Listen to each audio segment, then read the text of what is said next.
Hello, fermented folks. We have P. Jelly Clark. All Makatsu. We have Travis Baldry. Today we have a really special guest, Leopoldo Gout. Are you reeling it in and defending clowns? I am. Earth doesn't even exist in Battlestar Galactica. This show me heartburn. I was like, I loves it, I hate it. It's called All Fluff. Oh! If you didn't know how I actually feel about The Mandalorian, Don't worry, this is it right here.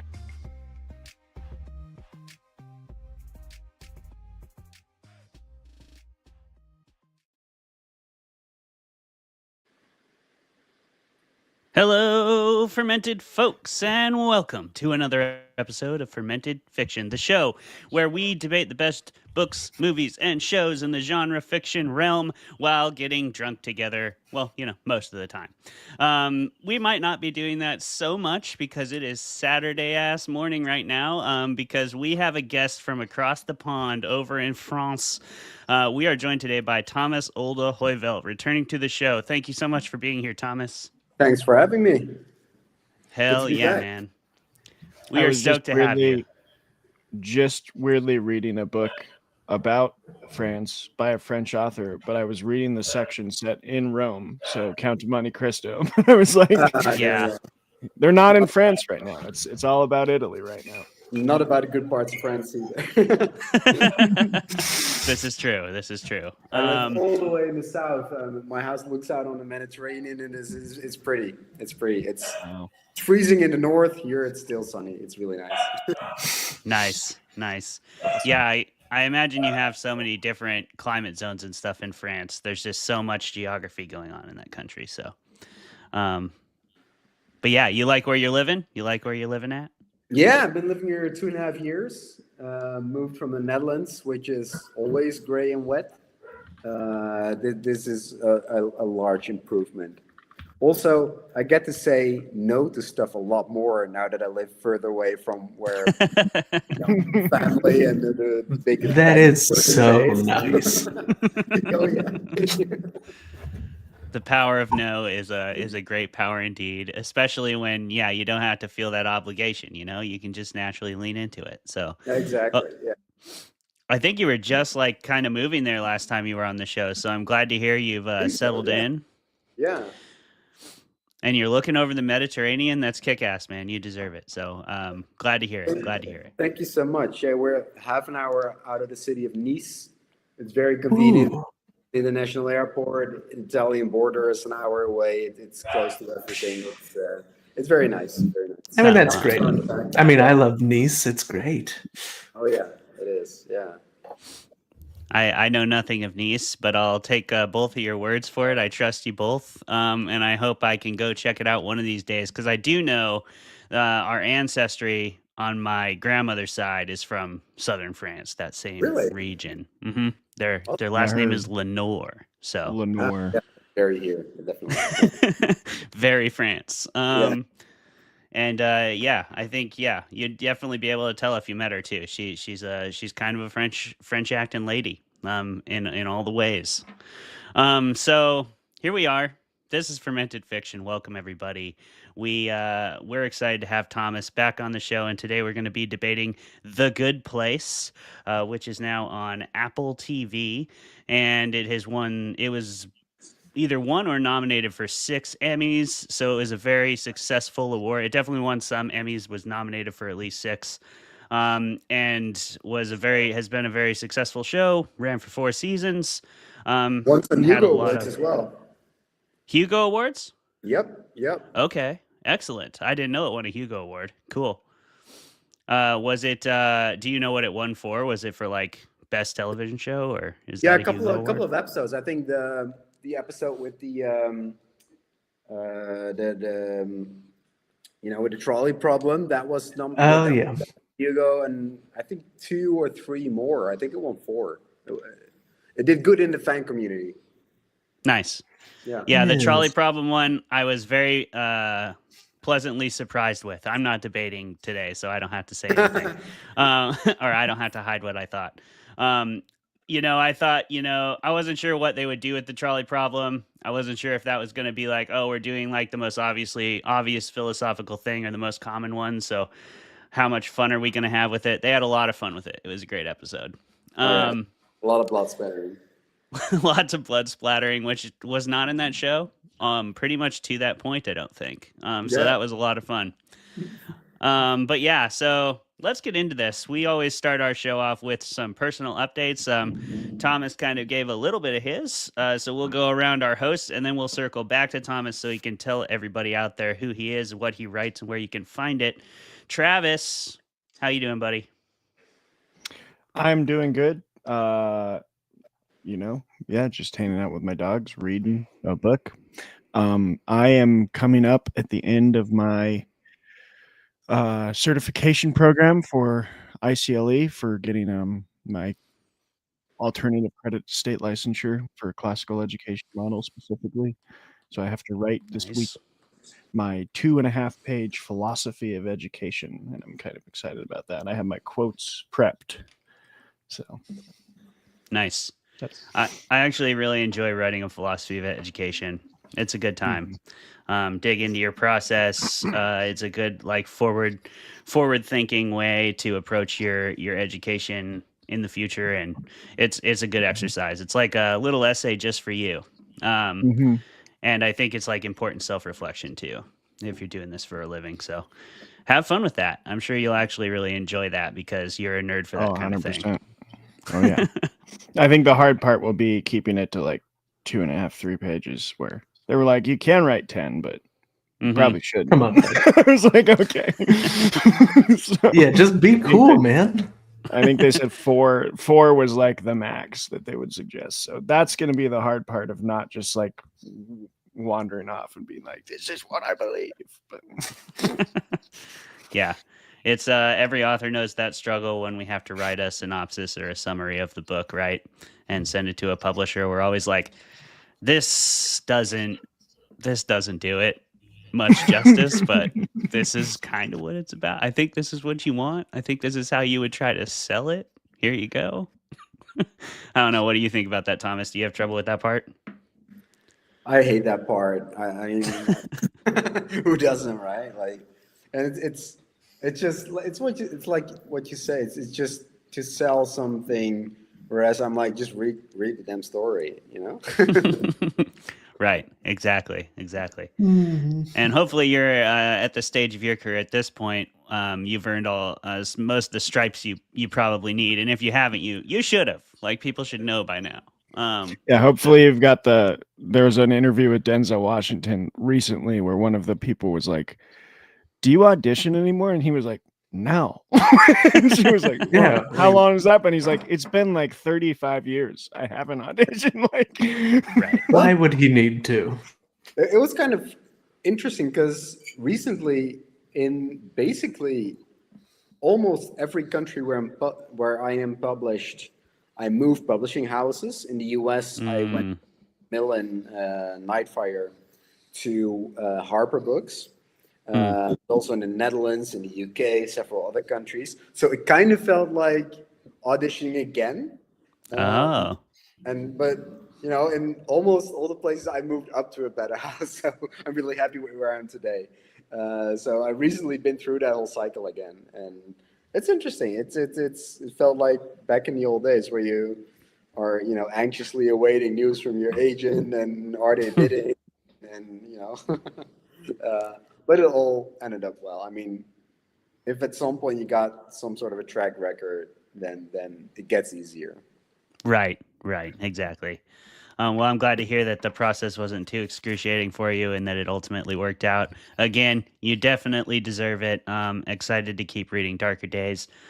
Jeremy, what are you excited about? What are you doing right now? Well, hey, we're coming up on the time of year where I have been volunteered once again to make pies. Oh, yeah. It's pie time, baby. It's pie time for sure. What kind of pies? It's pie time. Yeah. I've been requested for no less than 3 pies for Thanksgiving. So, we're going cherry, we're going pumpkin, and French silk. So that's going to be fun. French silk. Yeah. Okay. Yeah, boy. That's very topical for today's guest, today's episode. A little bit of French silk action. Let's go. C'est la branche, let's do it. Absolutely. Seize that branch, buddy. Seize that branch. It is certainly a branch. It is. Yeah. And for my personal update, I am about to start. So last year I taught that writing modern horror class at the Peninsula College, and that class has been renewed for another year, along with a more advanced version of it. So we're going to be doing like a 200 level version of it, where I'm going to do reading. So the first class is like a film study class. We analyze horror story structure by film because it's just way easier to get people to watch movies when they're like community education. But I think I'll have enough buy-in with the second level class that I'll be able to get people to read stuff. So I'm really excited about that. I'm doing that, and then I'm also teaching a like semantics of publishing class at the college. I got renewed for one and then two more added at the college because last year went really well. So that's exciting, and we're starting those winter and spring semesters right now. While I have the microphone bogarted, I also want to announce, just if you happen to be a writer out there from the Seattle area, enter the Crypticon writing contest. It's live. I'm the chief editor, and the prizes are great. You get a cash prize, you get published next to professional writers in the anthology, and you get a ticket to the Crypticon convention for free if you get selected as one of the 5 winners. So yeah, if you're a writer out there, go submit to Crypticon. I'll put the link in the description along with everything else. Now let's get to what we're all really here for, which is to meet Thomas, to debate stuff with Thomas, to hang out with Thomas because he's fucking awesome. Thomas, who are you? What do you write? Where can we find your stuff? Yeah, so I, as you can hear from my accent, I'm not American. I am from the Netherlands. I live in the south of France, and I'm a horror novelist. You might know me from a book called Hex, which came out a couple of years ago and was translated in, I think, about 25 countries around the world. It went kind of wild. And now I'm just back with a new book. It's called Darker Days, which I'm really excited about. This is, as the title suggests, my darkest book so far. It is a Faustine Bargain novel that actually sets in the Seattle area. It sets near Carnation, Washington, and it's about a street up there where the people have 11 months of perfect happiness each year, and then they have to pay that with 2 prices. Because they have this Faustine bargain, and one price is that they have to experience the opposite for one entire month, the month of November, where they get a lot of bad luck, a lot of mishaps, a lot of financial, mishaps, and a lot of hassle, basically. All survivable as long as you pay the second price, which is that they need to make a human sacrifice each year. And how do you go about that without, losing your ethics? That's the question of the book. And therefore, it kind of relates to The Good Place, what we're talking about today. Yeah, definitely. And I can vouch for the regional effectiveness of the book so far. I am from the area and have visited Carnation. I've visited all the places that you've referenced early in the book, and I'm really excited to see them appearing on the page. It's a lot of fun because I'm like, yes, those are real places, which is cool. Oh, yeah. And you did visit the area, right? I did, yeah. So the book is actually set in Lock Haven, which is a fictional town really close by where Carnation is. It's like up there in those, in those woods. But all the places around it are real. And when I wrote it, I used to look at a lot of, Google Street View and just walking around all the places. But then I actually went there when the book was done. And that was fun because it's like you get inside your own, you walk inside your own novel and into that world, which is really special. I've done that before with Hex. The original of that was located in a real Dutch town. The American version was located to a fictional American town in the Hudson Valley. But the original was set in an actual town, just like the towns here. So it's fun to go there and see all these places. Like there's this place called Sam's Noodle Town where all the people, they get Vietnamese steakout, and it's actually real. I ate there; it's really good. So yeah, it's a special place. If you are ever in that Fall City, Carnation area, Sam's Noodletown is absolutely fire. Definitely go check it out. Definitely. But yeah, that's great, Thomas. I want to talk more about that, but I'll save it for the questions. So that's one question I want to shoehorn in, Trav. And one about just choosing those locations and doing it in the order that Thomas did, I find really interesting, both from the adaption and not adaption point. First, however, we are here to talk about The Good Place, y'all. So we're going to do that. Again, this is a show. So the premise of the show is there's a good place. You could call it heaven. They don't call it heaven because it's not like centered strictly around Christian theology. It's sort of a, I'm not going to get into the theology implications of it because I'm not smart enough in theology to do that. Heaven. It isn't not heaven. It also isn't heaven. It isn't not nirvana. But it isn't nirvana. That's for sure. It's the good place. It's different. It's the place where people who were good their whole lives go. Or so we are told by Michael, our onboarding HR representative and architect for the good place. People arrive at the good place, they are paired with a soulmate, and then they go on trying to live their good place lives, which, you would think would be really ideal. But, things quickly go awry because this is a sitcom. This is a comedy. It's produced by Drew Goddard and created by Michael Schur. So, it's going to go sideways pretty much immediately. And it does. That's why Thomas is a perfect guest for this, because his books kind of work in a similar fashion a lot of the time. Today, Thomas will be representing the literary realm, coming to the fermented fiction battleground to serve the dice gods however they shove him. And Jeremy will be representing fermented fiction in this debate.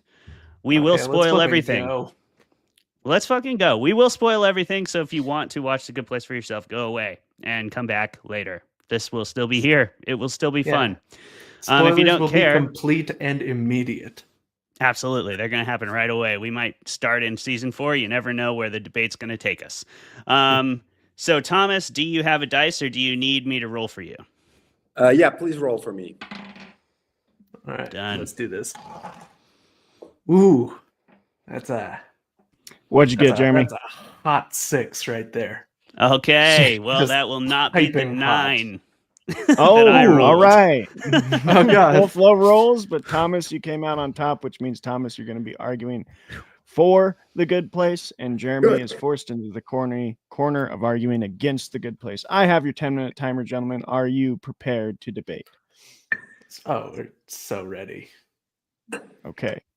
We're going to start, and remember, you have 10 minutes between both of you, so you do not have to hog the mic or try and take all the time.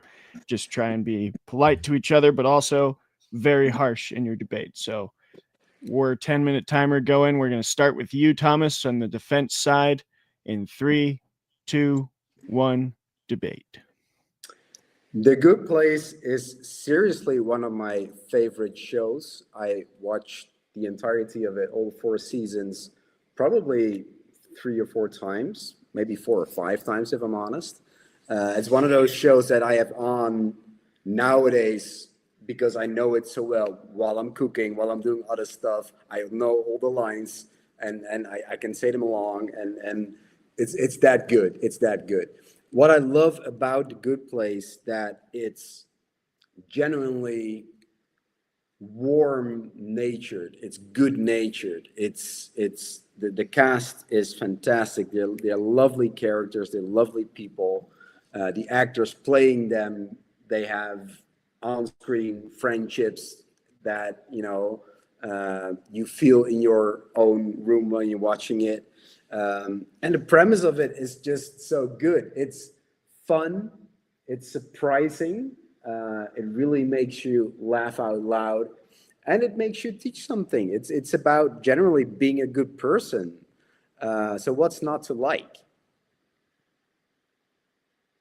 Well, I will go ahead and tell you, and I think I will begin with one of your points, is that, showing humanity as fundamentally good, unless, of course, you're showing people on Earth, in which case everybody is an absolute dumpster fire. Like there's like everyone surrounding the main cast once you get to, Earth is just they're their own kind of terrible, and basically forcing the characters to also be horrible just to get along in everything, and that's just that doesn't feel true to life. It feels like a real sort of straw man argument both for and against humanity. Wild thing to do, but also I think if we're talking about this place from the perspective of, say, the premise did rub me the wrong way right away, which is that, like, oh, you've died and you're in the good place. Now, immediately, there are a few things wrong with that. One, it makes the main twist of the first season very predictable, because, like, if this really is heaven, then there's nothing to go wrong. Like, these things can't keep happening. It makes the first season like, and okay, when's the rug gonna fall out? Because it is. And also, since the characters start out at the point of already being dead, you can just say goodbye to like stakes. Because, like, oh, well, I mean, they're already in eternity, and I'm pretty sure this isn't heaven, so, like, where do we even go from here? And then going forward from that, like, their memories get wiped so often, so many times, that like any character development from like the first season through to like the second, partway through the second season, just might as well not happen. Might as well just start in the middle and pick things up from context clues, Let me give you one thing. I hate afterlife stories. I really, really hate afterlife stories. I've never, ever liked one except when I was a child. It's called The Lionheart Brothers by Astrid Lindgren, a Swedish children's book novelist. It's a very famous novel in the Netherlands and in all of Europe for children. I don't know if it's known in the United States. It was a beautiful story about what happens when you die. My dad died when I was really young, so I hoped it was kind of true, that you would live on somehow. And because in the Netherlands, we're not raised religiously. We're not raised, most people of us are just, we're very practical, and we don't believe in an afterlife. That said, whenever I read an afterlife story, I stop it. Whenever I see an afterlife movie, I stop it, because I've never seen one that's good. The Good Place was referred to me a couple times before actually watching. I was put off by the premise of it because I just don't like afterlife stories. Because it's just no way to put it in reality, put it in context, because we just simply don't know what happens after we die, except for the scientific explanation, and we don't even know if that's going to happen. So what's there to it? Then I started watching it, and after episode 1, I fell in love with it immediately. And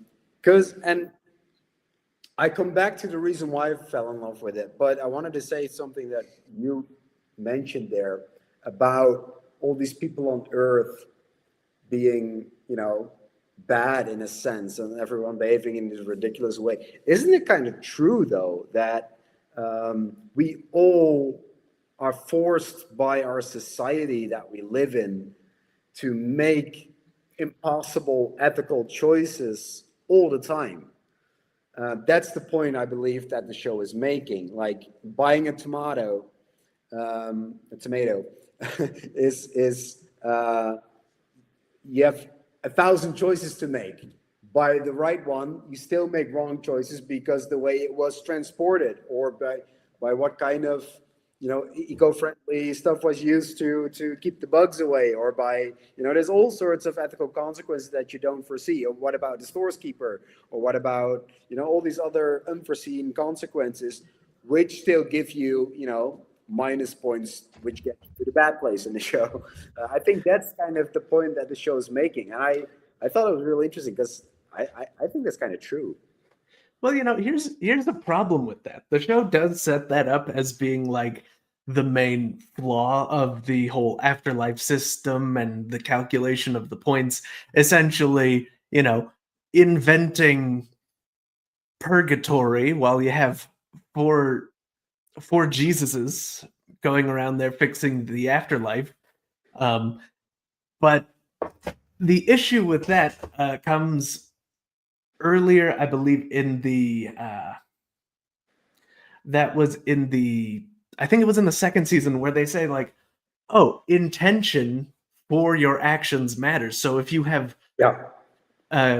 poor intentions and do something good, you don't get points. So why then wouldn't the reverse be true? Like, you have good intentions and your actions have consequences that you cannot foresee. Why would that affect the point if intention is part of the equation? Do better Like, research, is what you say, right? Shit. I mean, it does. Look, I guess that's when you're sticking to the premise of we're doing no exit, but there's also an idiot from Florida. I guess you do have to kind of subscribe to the philosophy that your life is all the things you've done, and then you draw the line and you sum it up, and that's it. But, it doesn't really, I think a lot of times things are done for the sake of a joke and then just left. Like the whole point system thing. Which it is a sitcom, so to me that's forgivable, right? That may be true, but what I think really speaks to his favor is that this is a show about death. In episode 1, in the first line, I believe, Eleanor is introduced, welcome, you're dead. Welcome to the good place. The whole problem with the afterlife, like I said earlier, is that we simply don't know what's there after life. In a roundabout way, and this is a big spoiler, of course, but those were already announced, so no biggie. In the end of the 4th season, it perfectly rounds up to a place where we still don't know what death is really about, because the only way to fix the good place, to fix the afterlife, is by creating an actual ending to that afterlife that we don't know what it's about, because otherwise it loses its meaning. Eternal happiness is just, it becomes one mushy a mushy swamp. And I love that philosophy that, yes, the only thing that makes life worth living is that it is finite. Because otherwise, what's the point if it goes on forever and ever and ever? What's the meaning of happiness then? Well, I think it speaks to an issue when we talk about Jeremy, I'm going to stop you right there because the 10 minutes is up, so you don't even get to rebuttal. You don't even get to rebuttal. You're done. Dang. Okay. Goodness. Unilateral decision to just cut the 5-minute warning or 5-second warning, huh? Yeah, Thomas was halfway went and through did a good exposition on death, so I was like, I'm not going to give him 5 seconds warning there. I'm just going to interrupt Jeremy and give our guest the best seat there. Great debate. That was a great discussion. Good Also work, a great everyone. discussion. I just think there was a lot. I could take that to a whole different podcast of like talking about the philosophical implications of and death. It was awesome. That's not the podcast we're on though. We're talking about the show and if it's a good show. But before we do that, we want to talk about what we're drinking and what we have brought to the show. I will just start off real and very simply say coffee, because I had a lot. I had some beer last night. I'm not going to have beer at 11 a.m. So, well, what'd you have last night? What'd you have last night? It's probably still in your system. I was, funnily enough, running a game for my friends, TTRPG called Honey Heist, and I found Oh yeah, Honey Hey Heist is fun. Hey Bear Honey Ale. So that's what I was drinking last night. Hey Classic. Bear. Clay, what do you got? Perfect. There was even like there was some funny little Drew Goddard feeling jokes in this. Like the little animal party, there was a Build-A-Bear workshop and it was an actual bear. Just an actual bear. Face out there. Yeah. Just a massive bear. But that's what that made me think of. I am drinking an NA today, but I am doing a Deschutes Black Butte Porter. I tend to like the darker imitation and A's because I think they just have a little more of a beery body to them. Or they taste a little closer to the thing, at least to me.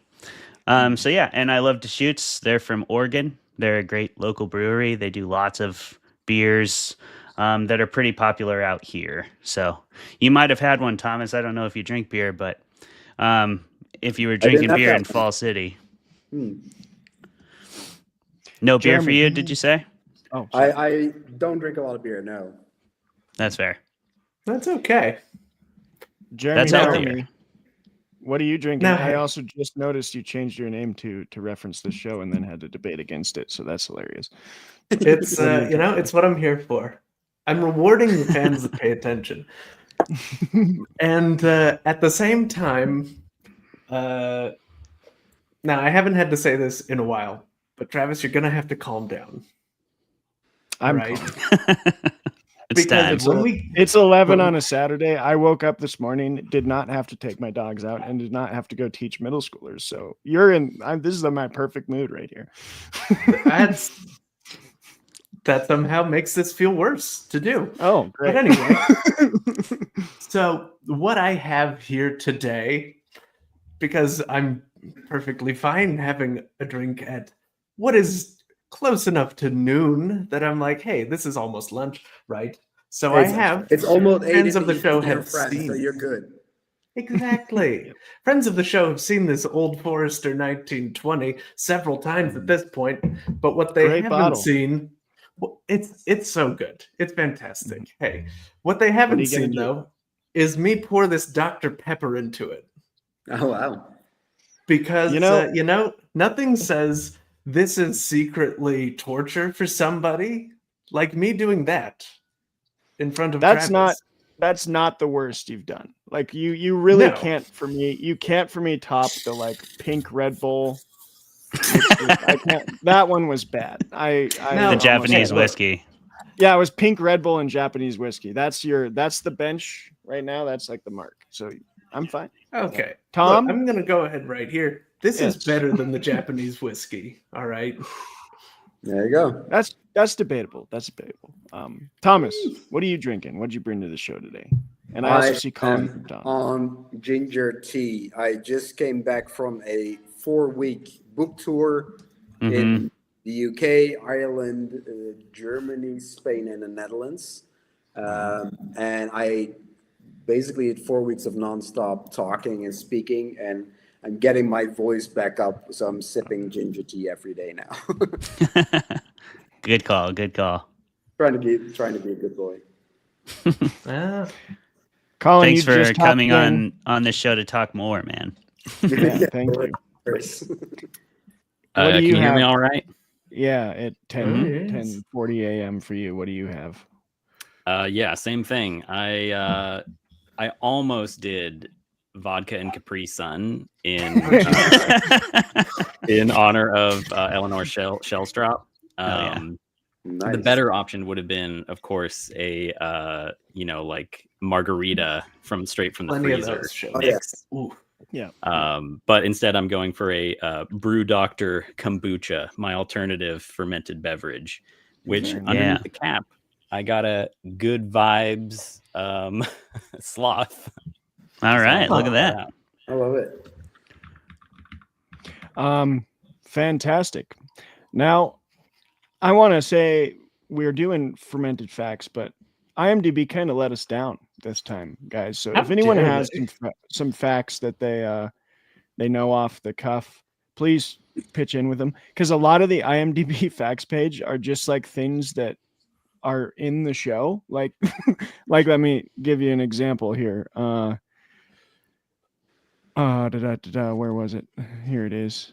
Oh, the stores in the Good Place include all chocolate everything, all books, infinite light, the good plates, everything fits clothes store, your anticipated needs, warm blankets. So like it's all stuff that you just notice in the background if you notice. So I don't feel like it's about the making of the show a lot. Most of the facts are just like, oh, if you watched the show close enough, you should know this.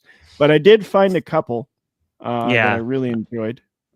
Ted Danson and Kristen Bell were told not to tell anyone about the first season ending, even the cast.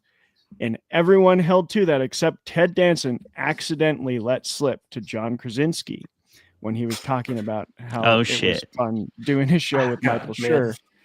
And he told him that it was The Office in Heaven. So he revealed, or John Krasinski was like, oh, so is it like The Office in Heaven? And he revealed the ending to him to kind of like say, no, it's different. So John Krasinski knew the ending of season 1 before anyone else besides Ted Danson and Kristen Bell. Perfect. Ted Danson is a pretty fun fact on this because Michael Schur just like didn't think he would take the show. So this is for all those people who are like, I'm going to like try for my dream. Try it. Michael Schur was just like, it's a long shot. Probably won't happen. And then Ted Danson came back and was like, yeah, 100%. I'm down. So that was really cool. I saw the video on YouTube. It's up there where they show the rest of the cast, the reveal of the climax of season 1. It's really fun to watch because that's what they actually found out during the table reading of the last episode. I love videos like that. Really unrelated to the show, but we have talked about this movie before. One of my favorites is that knowing that the alien chest burster, like no one knew that was going to happen. And so all those reactions on camera are like super genuine. There's a couple fun stories. Sticking with Ted Danson, I just think it's cool even more that Michael Schur reached out to him because his favorite sitcoms when he was growing up were Family Ties with Michael J. Fox and Cheers. So he got to work with like someone that he grew up admiring, which is always really cool when you see that happen. Nick Offerman was offered the role of Sean, which would have been very interesting. That was probably at a time when he could have been. I think that was probably the time right after Parks and Rec where Nick Offerman could just take whatever the hell he wanted. I mean, that time hasn't really ended. He can kind of still do that. The word literally is used at least once in literally every episode of the series. That's very fun. That's awesome. Very nice. Yeah, and those were the ones that stuck out to me as, other than Kristen Bell wearing the University of Michigan shirt in the pilot episode is fun because Kristen Bell was born and raised in Michigan, so she got to throw in kind of a little shout out to her home state there. Oh, yeah. And there's so many things about Janet. But I'm going to just talk about Janet when we talk about our feelings on the show because I have thoughts on Janet. Yeah, man. Anyone else have any fun facts before we do discuss our feelings on the show? Oh, yeah. I saw a couple more interesting ones on the trivia. But you were about to hop in there, Colin. What do you got? So Michael Schur he was a co-creator of Parks and Rec, then went directly into this. And he actually consulted Todd May and Pamela Hieronymi for the trolley problem episode for getting real philosopher input on the trolley problem, which is a fantastic episode. And Michael Schur got the idea partly from just driving around LA and getting really pissed off at people and thinking that they should get negative points for cutting you off, and that maybe that could be a better description and criteria for the afterlife. Lost and Leftovers also inspired the show, and I guess so tonally different. I love it. Michael was originally going to be named what was it? It was like Ted, but then Schur went through a guided walking tour in Europe and learned more about the Archangel Michael, who weighed the goodness of people prior to their entrance into heaven or hell, and so he changed the name specifically for that. To Michael. Manny Jacinto plays Jason, and he loved how it subverts all the Asian stereotypes that he was always stuck with acting, because he plays basically a dummy who doesn't embody like an IT character or a typical Asian stereotype. So he loved that. Go Jags. Go Jags, baby. Go Jags. And Kristen Bell actually now uses ethics when debating people. So she actually learned a lot from the set and has used it in her everyday life. And also, according to Manny, who played Jason, Ted Danson is the biggest child of all time. And his anecdote is that Ted could, on the set, eat Swedish fish and snort them out his nose on command. Oh my god, I love that. I love it. Also, Thomas, do you know what Swedish fish are? I don't know. Okay, I didn't think so. The less you know. Candy. This is the opposite of CBS. Yeah. It has Color candy you will start chewing and then never finish. That's fair. One of the weirdest, like, it's not even like relating to sitcom, like veteran actors on new sitcoms, and then the different stories about them on set. I always find it fun to not fun. Maybe it shouldn't be fun because it's kind of sad. But What like if it is fun? side by side comparisons of people talking about what's his name on Community? Oh, what is his name? From the old days of SNL. Chevy Chase. Chevy Chase on Community versus Ted Danson on The Good Place. It's like these are so staunchly opposed to each other, like crazy. But Danzig was also up for a Best Actor nomination, which he lost to Bill Hader for Barry. Oh, which, yeah, that was a hard year. That was a hard year, man. You couldn't beat Bill Hader in like season 2 Barry though. He was Barry, really good. Yeah. And you'll never beat that dramatic of an acting combination, I think, with one that leans more into the sitcom comedy. Yeah. But Danzig is so funny. Like, I'm not even kidding. My favorite line of the whole show was when our homeboy asked, "Will the Jaguars ever win the Super Bowl?" And he was just like, his reaction was so good. He's just like, I don't know everything. They but won't. No. But no. It was so funny. But his performance was amazing. He deserved that nomination for sure. Oh yeah. Yeah. Did you see that new show that he's on, The Man on the Inside? Not yet, but it's getting rave reviews. Have you watched it? It's really good. I think they just launched the second season a couple days ago. What I like about it is that they take quite a bit of the Good Place cast, and Michael Schur is on it as well, of course. There's like this little cameo for Janet, and Pillboy is there, and so some of the others. It's very sweet. It's a very sweet story. I love seeing Danson have kind of this revival from The Good Place because Seinfeld is the king of sitcoms forever in my mind, but I'm a big fan of Cheers, and I think for my age, like for our generations, Cheers is very underseen. Mm-hmm. Like I don't meet a lot of people in my demographic who are like, "Oh yeah, I've watched Cheers," and like, you really should go check it out. It's a good show. Like it's a solid sitcom. It just didn't have the legs that Seinfeld and The Office and Friends have. Yeah, most of them fine. don't. Friends is terrible. I agree, but we don't need to get into Friends. That's a whole. What we should get into is what we actually think about The Good Place. Yes, which we're going to start with Mr. Jeremy, I believe, right? Oh well, first, yes, the show is successful. Kind of goes without saying. Oh yeah. Go for been it. Nominated by so many awards. It has so much streaming. I don't even need to get into the numbers. The Good Place was a huge success. 4 seasons knocked it out of the park. Jeremy. Also, a 4-season arc from the jump, like you were saying, which is really cool. So they sold it that way, so it was able to pay dividends. Yeah. Yeah. Which is very uncommon for American television, but Yeah. I know. And hey, I'll get right into it. I didn't automatically lie making my arguments.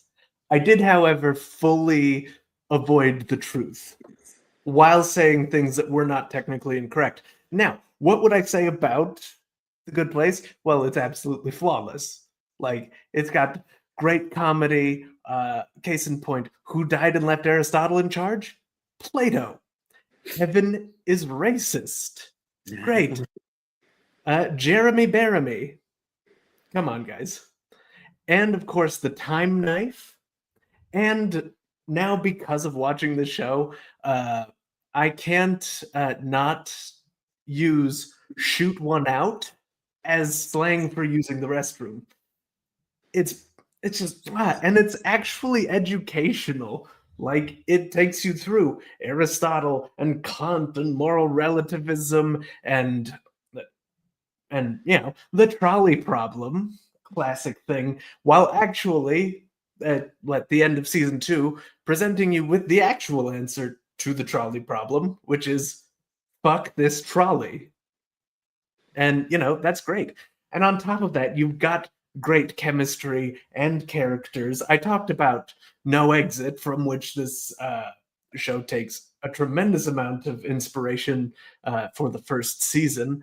But it actually delivers on the premise a little bit better, I think, by not having everyone know they're in hell from the get-go.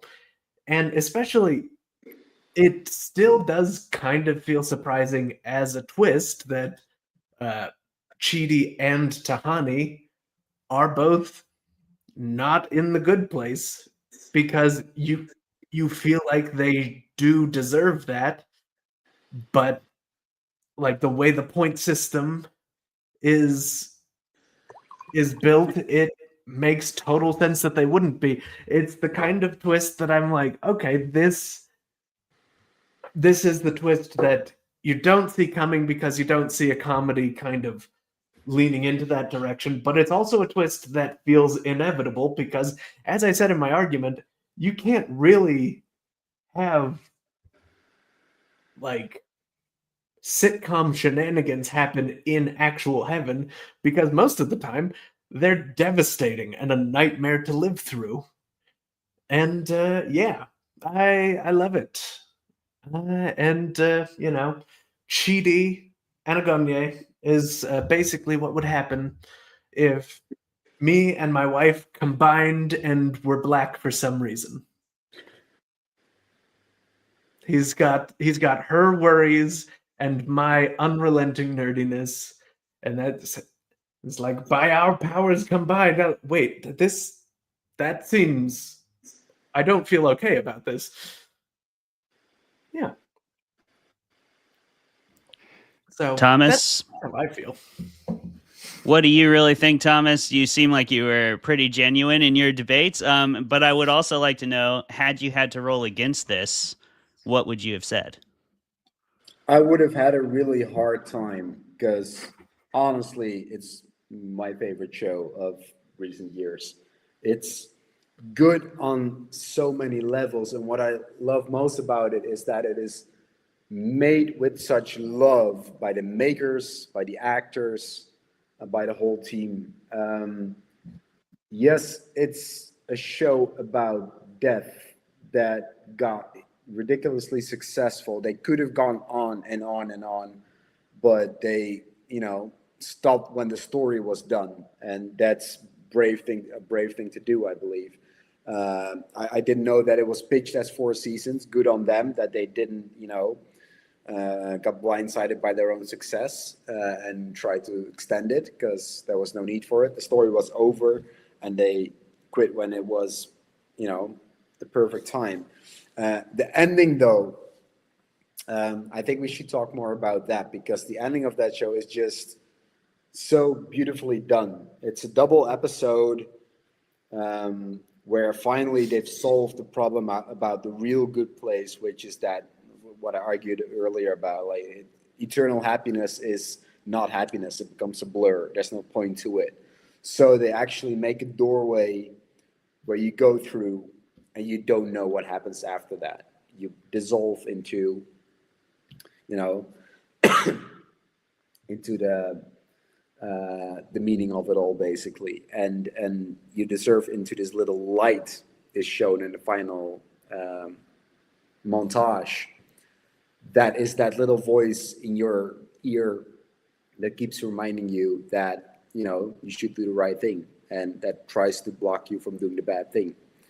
I thought it was just beautiful. It's a beautiful show about death, and what I like about it is that the point I was making earlier, that because we don't know what death is about,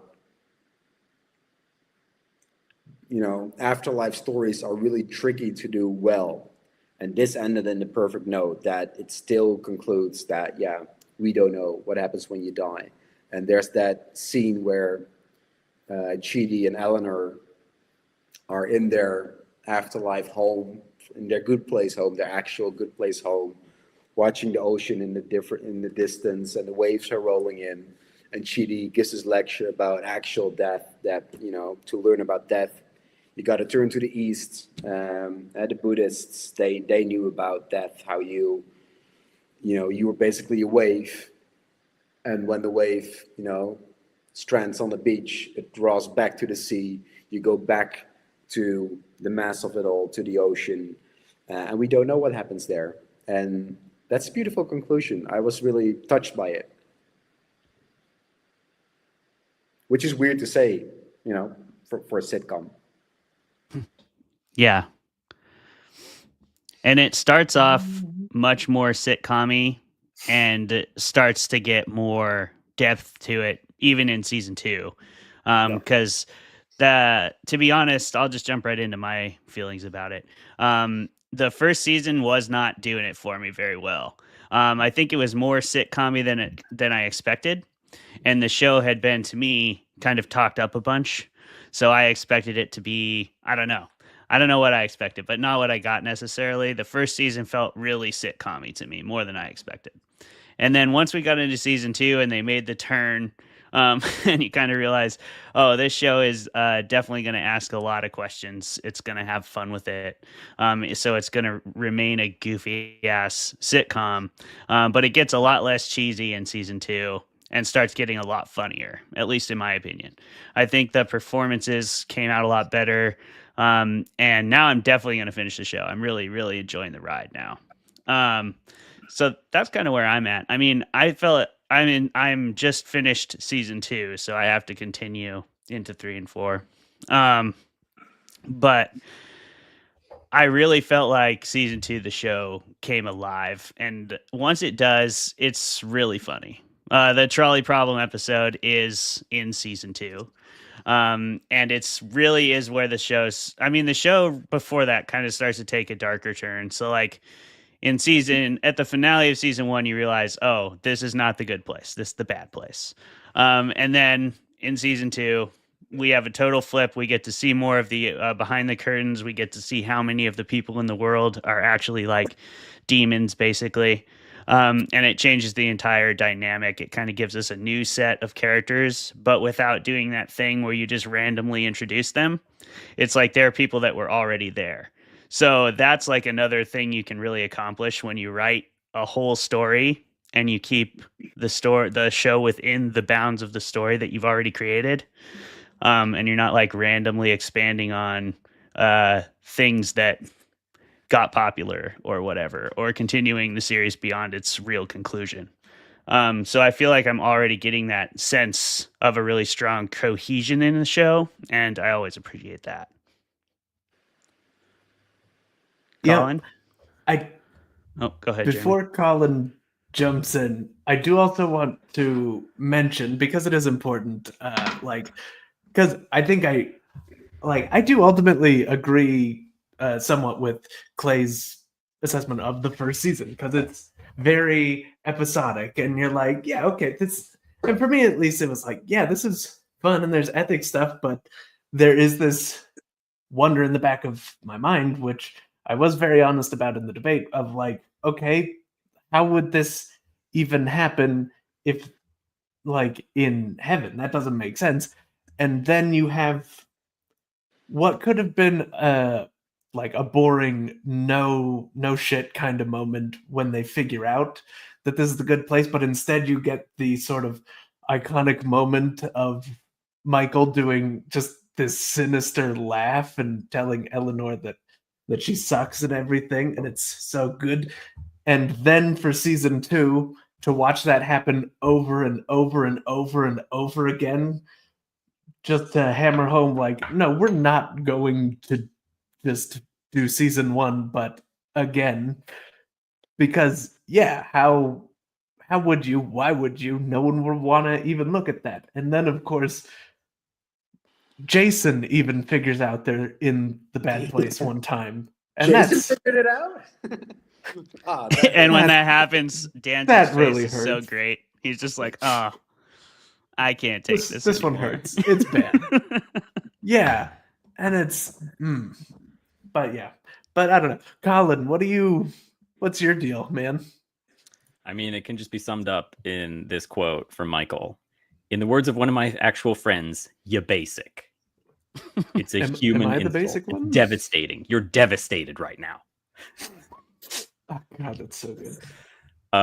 It's amazing, and I love it, and I've seen it multiple times. And I think the genius of it is how it doesn't really fall into tropes, or when it does, those are subverted or they have a story purpose. So the one of the best ones is the psychologist who is like the love interest of Chidi for a little bit, and she just becomes a solipsist. So she just says, "Oh, you're all a figment of my mind." And then they can't convince her of anything or change her in any way, which ruins their entire plan of how they can prove that the point system isn't work and people can improve when they're evil. And that's just a great, if you've sat in a philosophy class, there's probably someone who argued in favor of like solipsism, that the only thing exists is my own mind. And that's just a great way to like have a storyline that actually encapsulates that philosophical point of view. That was really good. And yeah, it's really hard to like, what the amazing thing is that they really don't have like obvious angels in the show. And when they encounter people in the good place, they like elect to leave, and it becomes their problem. And the group of friends is now like in charge of the good place, and they all run away.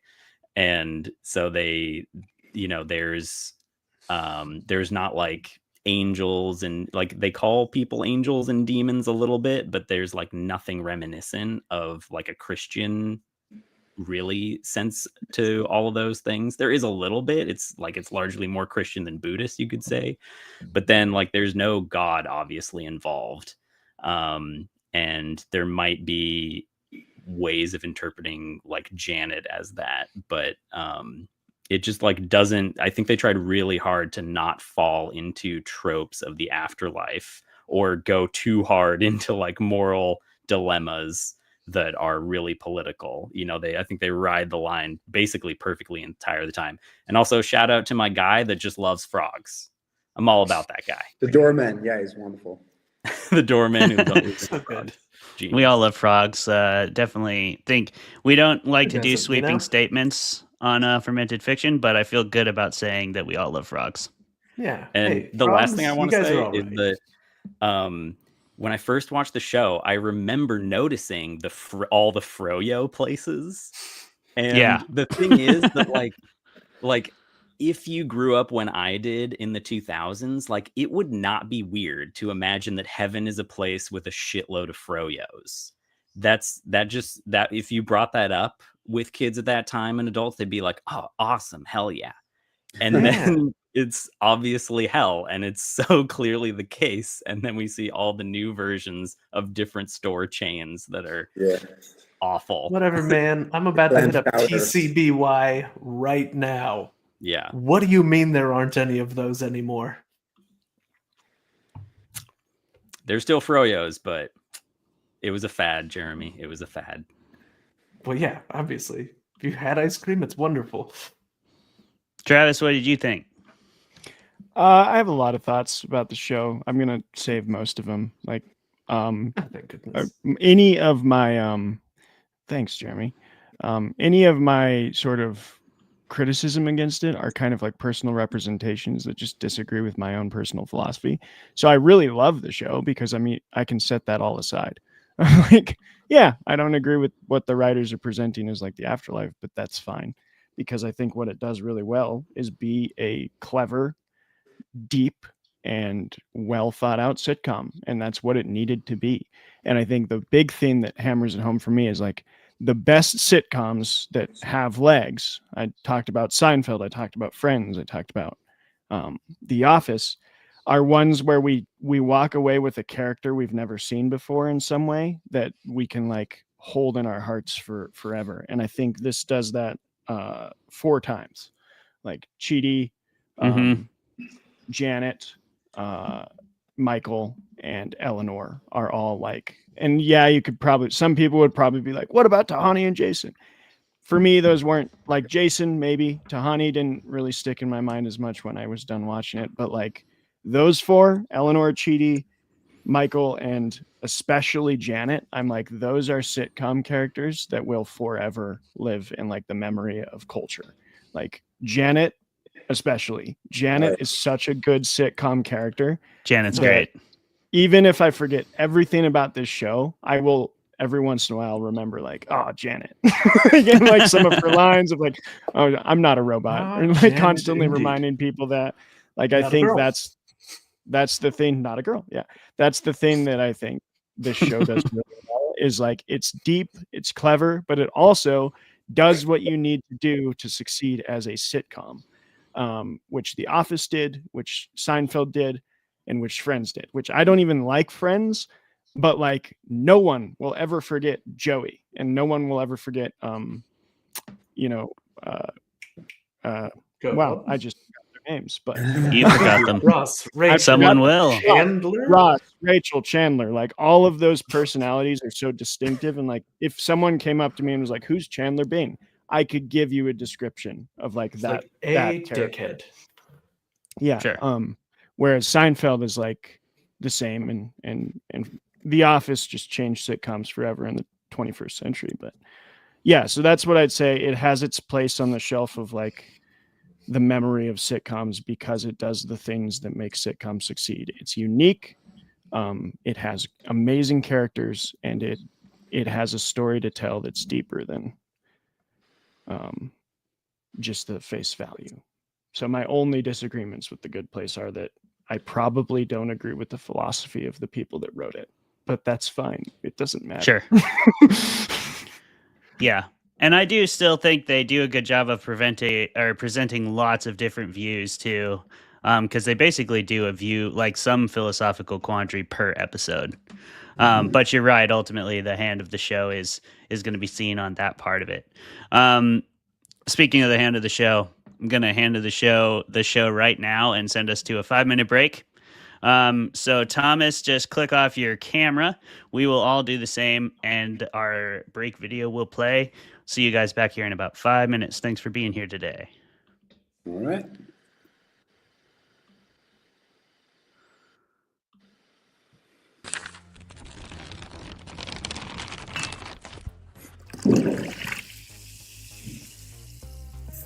Hello, fermented folks. Welcome to another episode of Fermented Fiction, the first of our new season, and I believe it's season 4. The show where we drink beer and argue with each other and bring on really awesome creative guests.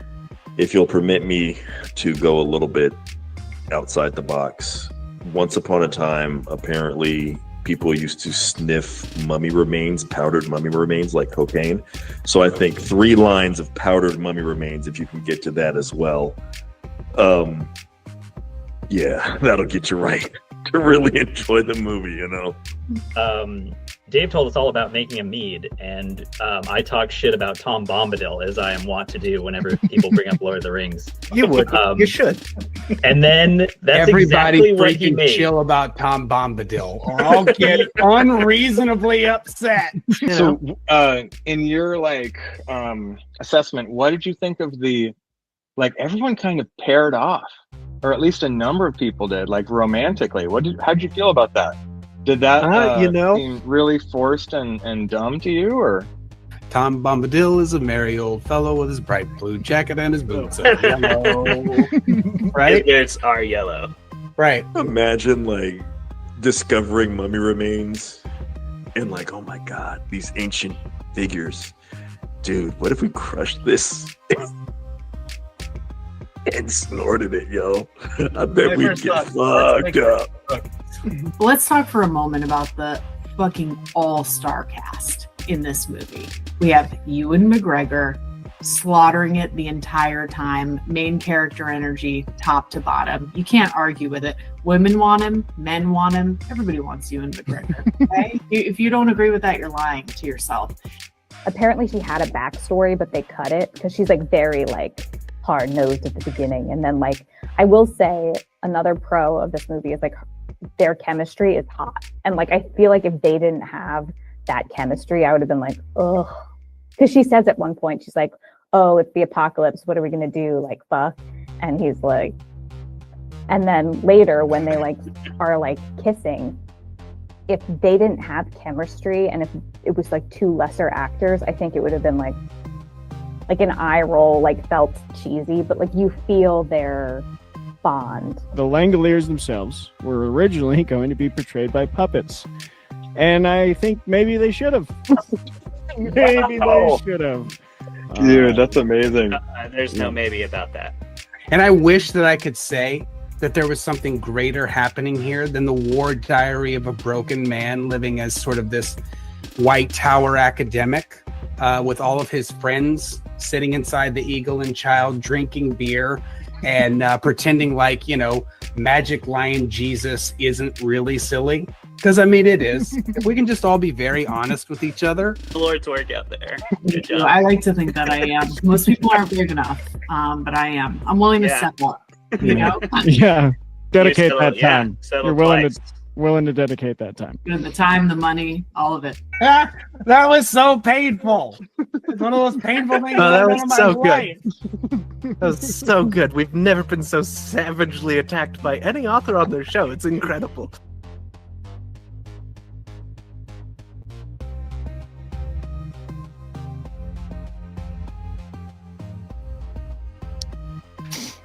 Oh yeah. Now, quick question, Travis. Did you finish the show? We're back. Well, 4 of us are back. Did you finish the show? Thomas is making his way back. But we thank you for enjoying our 5-minute break and our initial conversations. We have some questions for you now. Clayton has one, but I probably will wait until we're more deep into talking about Thomas's book. I want to open with a question about tropes, but sorry for my dogs. A question about tropes, which we've talked about a lot on the show, but I think there's something unique about both The Good Place and Darker Days that speaks to a different type of trope, which is kind of the thematic trope. Because we've talked a lot about the individual character tropes. If you have your archetypes of characters, we've talked about story beat tropes, but you've tackled one that I think is really thematically huge and broad, which is the Faustian deal. And I think the same way goes for The Good Place tackles philosophical ones, like these quandaries that we've been questioning for all of existence. That feels bigger to me, like a bigger trope, if you want to even use that word, to try and fit your story into and do justice to. So I'd just like to ask you, Thomas, and then anyone else who wants to pitch in, was it intimidating? Was it something you've always wanted to do?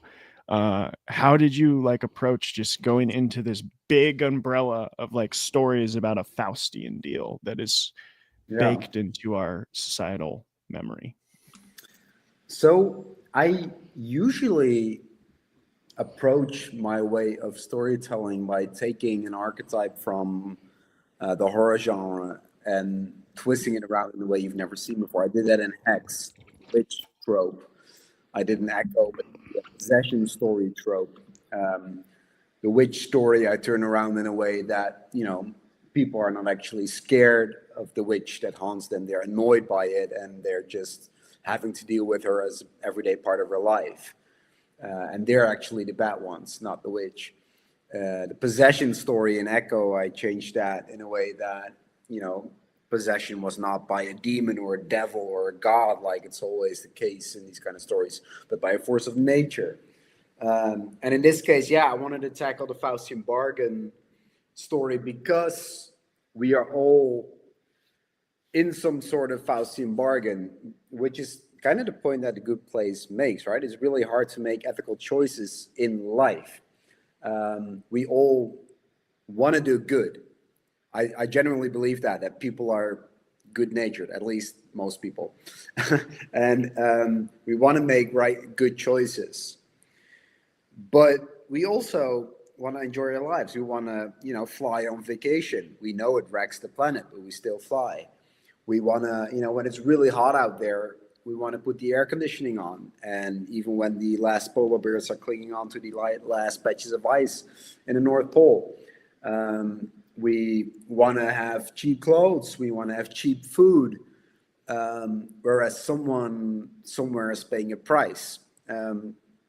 We all make these Faustian bargains where there is no right answer. Are we doing the right thing? Are we doing the wrong thing? And I wanted to use that as a starting point. So these people in the book, they have to come up with, as a price for the pursuit of their happiness, they have to, make one human sacrifice each year. So how do you go about that without losing your ethics? You don't just want to drag someone into the woods and shoot them. You want to think about it. So they're going to look for people who have a wish to die, and therefore it's maybe less bad to, assist them. Washington State was actually the perfect location for this book. Because, in the Netherlands, this novel would have never worked because our laws on end of life and assisted dying, euthanasia, are much more free than in the United States. But Washington State does have these, the Death with Dignity Act, those kind of laws that allow for some wiggle room when you are terminally ill, for instance. But there's a lot of conditions you have to abide by. And so these people in the book are looking for the cracks in the system and the people who don't abide by these rules or who fall through the cracks. And so they help them, and they want to present these beautiful ends to their lives, and they donate money to a charity of their choice, and it seems to be all well. But then there's a catch, of course, because whoever dies in these woods doesn't really die, and there's all sorts of bad consequences to their actions. So, the more I think about it, it kind of looks like The Good Place. That's awesome. You never know how your favorite things are gonna creep in there, Yeah. This is much, much darker than The Good Place, though. This is really, these characters. I mean, again, they're generally good people. We're following one family of characters: mom, dad, teenage girl, and a young boy. They're a tight family. I love the family mechanisms because they're bound by love, and therefore they are scared of losing each other's love, of course. And so you get this story through the eyes of these four characters, two of which the parents are part of this Faustian bargain, and two of them, the children, they don't know what their parents are doing. They don't know why they have these privileged lives. The girl who's 15 is to be initiated into the pack a year later. She's, an Olympic diver to be. She's very talented, but she suffers from bipolar disorder, which in her way shows up in a really weird way because for 11 months of the year, she's really, hypomanic and very, very energized. And for 1 month in November, it twists around into a real dark depression. And the kid Django, he's this talented pianist, jazz pianist, who has a piano teacher who tells him all sorts of stuff about World War II, about what the Nazis did to the Jews in Germany and Europe. But then in November, that twists around into some really dark ideas. So all these their happiness twists around in these really dark ways. And of course, we jump right in November, which is when stuff goes bad and stuff goes south. And it's fun to see these, this made up society that kind of works and ethically kind of works just crumble from day one. Because the premise is possible. Because the premise, of course, the deeper you get into the month, the more bad luck you get. So if your sacrifice fails on day one, it will likely fail on day 6 as well, and more likely even so on day 14. So that's an immediate problem. Yeah. And you play too in the early parts of the book with just a cool natural thing that happens in Washington State or the Pacific Northwest in general, or anywhere where there's like periods of extended darkness. It sounds like you know this in the Netherlands as well, if it's raining all the time and dreary. So like, we all go through those periods of like depression and seasonal affective disorder when we just like don't see the sun, especially if you work. Like, I mean, if you work a 9 to 5, you like never see the sun for a few months in Washington, basically, unless you have the benefit of working outside, which again, it's raining, so not usually the best. And I like how you play with how that sort of starts to bring the characters down. It actually feels real and grounded in the place. So yeah, that was cool. I just wanted to shout that out. There's this really beautiful opening scene where these characters, they're all neighbors from this street where they all live, these 5 families. They take this elderly lady on a palanquin into the woods, and she is suffering from cancer. She's, beyond treatment, she's beyond help. And they're taking her into these woods among a tunnel of lights, artificial lights that they hang among the trees. It's very beautiful, but on the edges, it's raining, it's dark, there's stuff crawling in the woods. There's all sorts of stuff wrong with it. You just cannot put your finger on what's wrong until you find out that they're taking her actually to a place where they will actually offer her to, jabs to end her life. And she changes her mind. Yeah. And these people are not monsters, so they leave her back out. But that sets them on a really dark spiral. Yeah. I love that opening. I like that she changed her mind, because this is like the 4th book I'm reading of yours. So as soon as I see someone getting carried through the woods on a palanquin, I was like, well, that's not good. Not good for you. That's automatically suspicious. I don't care who's writing that. I have questions. Right. Travis, can you remind me the exact question? I don't know how to relate it to The Good Place from here.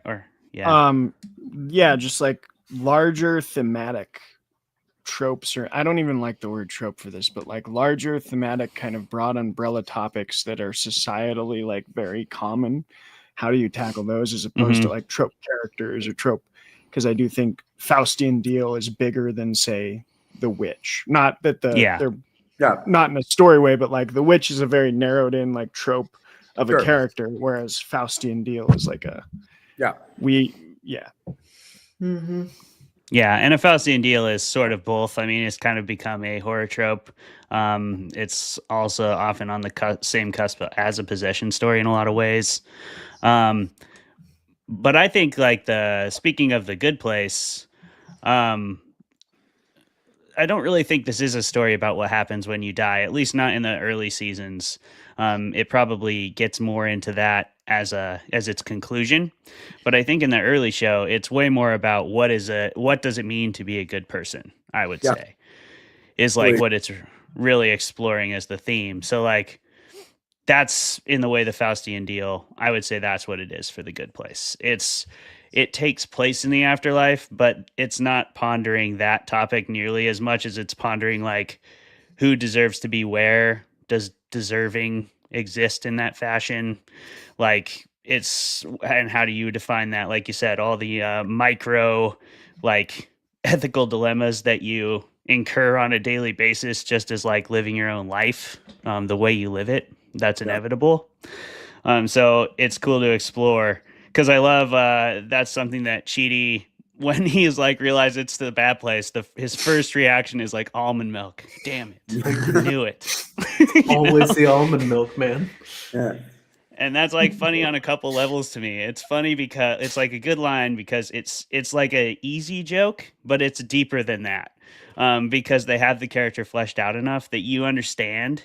If you really think about it, that means that's actually something that's been upsetting Chidi for a long time. And like every time he drank almond milk, he felt like he was like committing a sin, like cheating on the planet. Rationalizing it But he did it. long. He couldn't stop himself. But to get back to the question, I mean, you isn't it true that most of fantasy or good fantasy and good horror are allegories for how we as humans live our lives and the big themes of humanity, which is what The Good Place is. It's about being a good person, which is what Darker Days is. It's an allegory for, the ethical choices we make. But so isn't it, you asked, is it hard to tackle a trope like that? Not really, because that's what life is about, right? That's why we write these kind of stories or we make these kind of shows. Mm-hmm.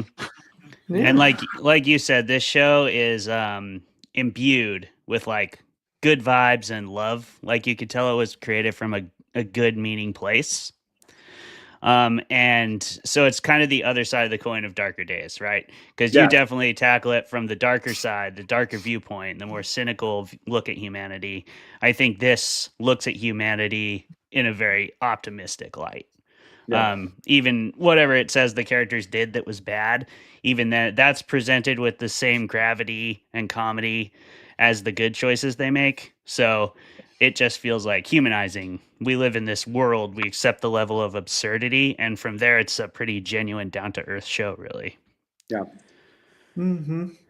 And and I think, I mean, to the point of Travis's question, I know, like, and I assume this is probably the case for most people. Like, whenever I try to create something within an existing trope or genre or setting, or in the case of food, a recipe or whatever, like, I tend to go in one of two directions. Either I try to recreate something that I love to show people why I love it, to just bring that experience to them, or I try to explore something that I feel like the category I'm in is missing for me personally. It's why, like, the thing that I'm working on right now explores what happens when somebody, like, finds out that there's been a secret magical world all along while he's still trying to deal with, like, a serious loss, and that it just doesn't sit right with that person. And I feel like that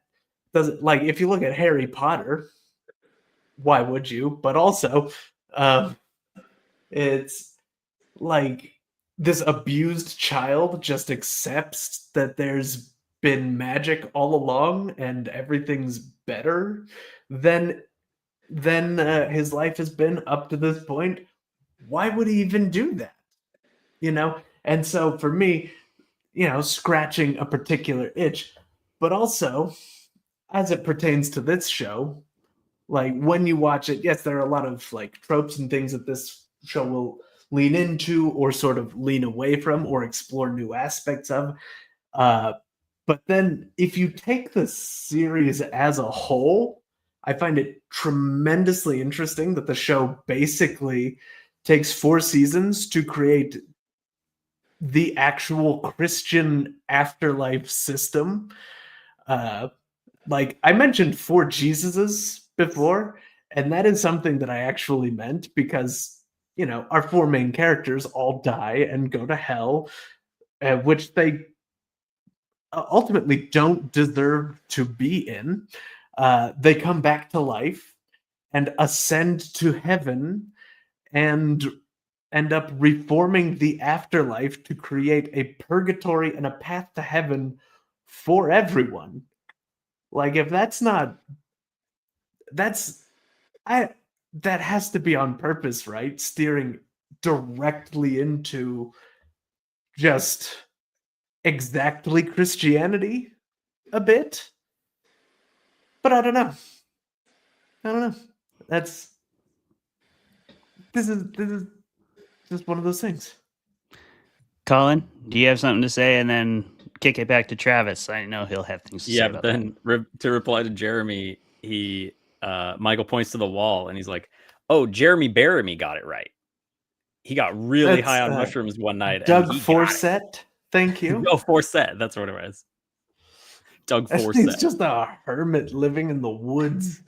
So I think that's what's brilliant about the show is it just like it uses comedy to circumvent like entire sticking points of religion. Because that's the best way to do it. So we can suddenly talk about that stuff because it's so ridiculous and absurdist, but then find this meaning to explore the same exact topics of like, who determines who goes where? What's that criteria? Is that objective? What gave the person authority to decide on those? And that's what they all deal with. And that becomes the plot of like the overarching plot really of the series, but also smaller ones within each episode. Yeah, it's me. I actually can't speak too much on a lot of that because I haven't finished the show. So I only know the initial kind of like summaries that y'all have told me. And I don't want to argue from a place of ignorance. So based on what I've heard of how it ends, I actually don't think it does that in as overt of a way as you're saying, Jeremy, because I think there's a lot of misunderstanding about what Christianity from its earliest days actually believes about the afterlife, because I think it's been diluted down, especially in America. But there's a whole thing there. I want to speak to my original question about these kind of large umbrella tropes. I do really like what you said, Jeremy, about like when you're starting a story, you're either trying to transmit to an audience, and what you said, Thomas, about like how it's not hard to do these things because we all do them, and like we're all just constantly doing them. Because I was thinking about like when you're teaching young kids how to write essays, it turns out that the hardest thing for a kid to do is think of what to write about. And you'd think that'd be the easiest because they have all these thoughts and emotions about everything.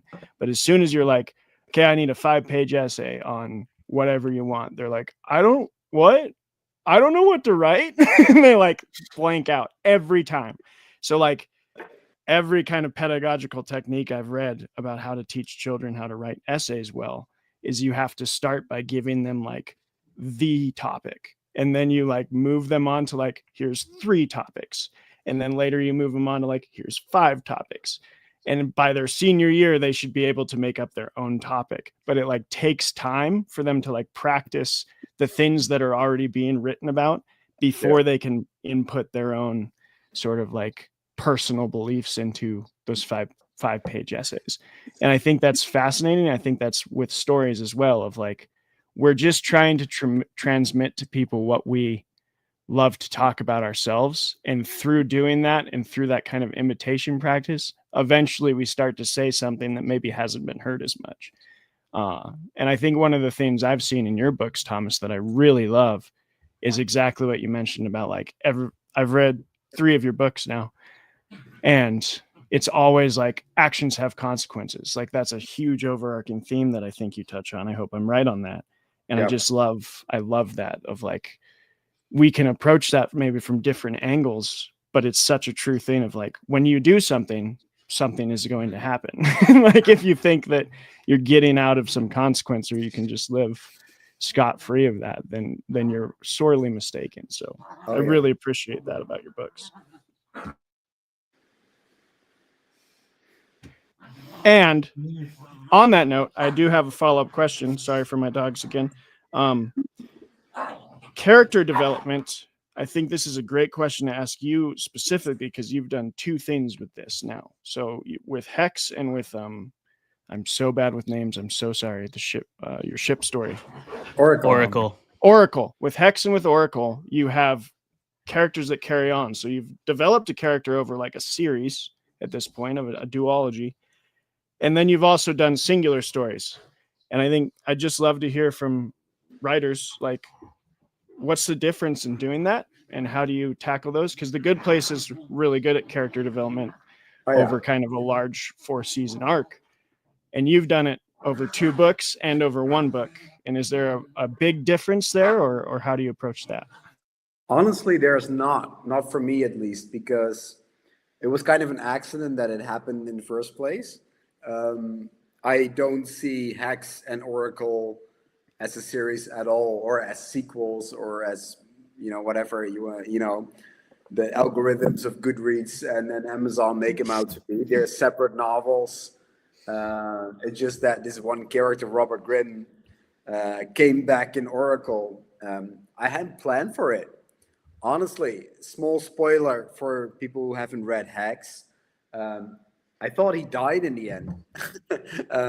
I generally thought he was dead, but I needed a specialist of the supernatural, and there aren't that many in the world. So I figured, I created a pretty cool one in Hex. So wouldn't it be somehow possible that he survived the events of Hex? And then he just knocked on the door and he was there, and he just walked right into the story, and it happened automatically. Basically, it was as simple as that. I hadn't planned for it. So if you talk about creating like an arc or something for a story, that wasn't the case in the character development of Robert Grimm. What I do when I create characters, when the book is done, I want you to say goodbye to the characters, basically, because I like standalone novels. I like for the story to end when you end the last page, and you don't have to wait for a whole year or a couple of years, or the author dies, and then you don't know how it ends. So when you're writing those, if I can just jump in to kind of build off that question, like when you're writing those standalone stories, can you just walk through, like, because I've always been fascinated with like how those arcs happen in your mind of like, I know there's apparently the 2 different methods of like, I have the whole thing planned out and like, I just follow the character as they go.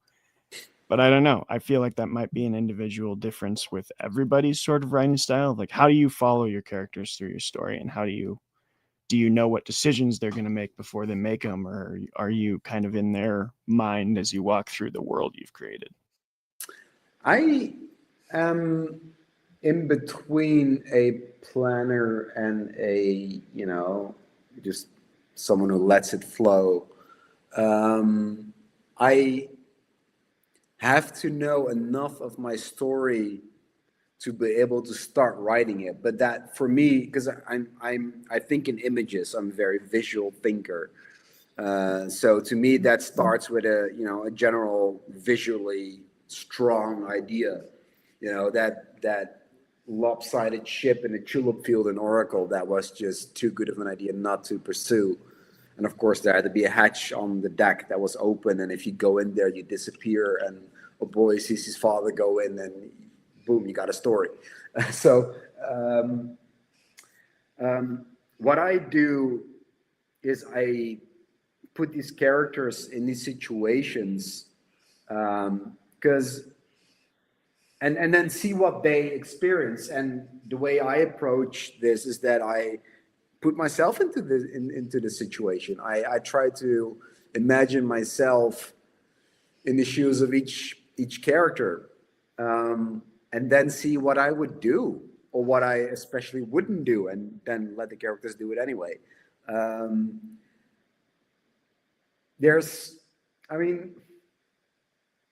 What everybody knows is that characters pull you through any kind of story. I mean, people don't care about a story unless they care about your characters. So it's important that these characters are imaginable. You can imagine who they are. You feel for them. You have heart for them. That's so important. And then you just kind of let it flow and see where they take you.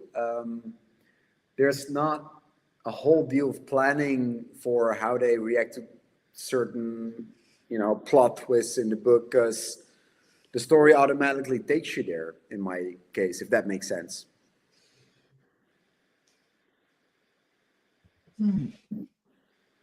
You're muted, Clay. I know. I agree with Thomas. One of my favorite quotes about acting is from Sanford Meisner, and it's just never act. So like the best actors go beyond where they have to act like a character, and they like inhabit that character. They really do become that person. Like your pro actors, that's the art of what they do, is learning how to do that with different types of people. And I think we do similar things as writers. We have to do we don't have to play them on stage, but in a way we certainly do. We have to walk them through all kinds of scenarios. We have to put them in places we've never been. They come from backgrounds that we have not. And yet we still get to know them on like the deepest level. And you kind of really have to like live with them and hang out with them. Oh, yeah. I feel like every time you start a new story, and I'd love to know if you what you think about this, Thomas, but I feel like it's like learning a new language almost. Like you have to hang out with them long enough, but if you really do spend the time with them, you always come to understand your characters pretty deeply. And then, like you're saying, Thomas, like as soon as you invite them over to the barbecue, like if they do just show up, then you really do just start to follow them around, I feel like. But you have to do the upfront work first of like getting to know them and trying them out in some places, putting them in scenarios, putting yourself in their shoes, and eventually they sort of become their own people. It's weird. Definitely. What really helps me a lot when creating a good story is that you give your characters impossible questions to answer. You give them these, ethical dilemmas, like in Hex. In the first chapter, the son asks his father, "Who would you save, me or an entire town?" And of course, the father says, "I would save you. You're my son. I would never sacrifice you." And then when that comes to reality, there's all these ethical consequences to that. And humanity kicks in, and what do you actually do? And of course you still go for your own kid, but what does that mean then in reality? Same in Darker Days. All these characters are faced with an impossible dilemma. Is this the way forward? Can they escape it? What are the consequences if they wouldn't do this? They're not good either. So that gives for good story. Give your character something impossible to work with, and you immediately feel for them and feel for their ethical debate. In Darker Days, we follow this the father who is an actual judge from Seattle, and he's kind of appointed by the street to judge each case by its ethical standards. Can we still choose this person, or is this still allowed in our own ethical framework? So he has to make all these ethical decisions all the time. And halfway through the book, he does something incredibly stupid, and you see it coming when it happens. And you're screaming to the page, "Don't do this, don't be so stupid." Does it anyway. It has horrible consequences. And he's faced with yet another impossible situation. And what I like about this book is that on each page, it makes you wonder what you would do, but also that readers have come back to me and they said, yeah, even when I saw this impossibly stupid choice play out in front of me and I knew it was going to happen, and I wish he'd listened to me, but he did it anyway. I still felt for him because it's still human, and I could still feel for it, and I'd still imagine myself doing the same thing in his position. That's what I like about good characters, where you can actually feel for them even when they make mistakes. Yeah, I know. I love that too. I think The Good Place is another good example of doing that. It does that all the way through. Everybody is making mistakes the entire time. And like you said, I think people forget sometimes that like comedy is its whole own genre with its whole own set of expectations, and also its whole own like list of things that are allowed. Just like fantasy and sci-fi and I think that was part of my thing with season 1. I think, like I was saying, I didn't go into it thinking it's this sitcom-y. I was like expecting it to be Barry, where it's like funny, but it's also gritty.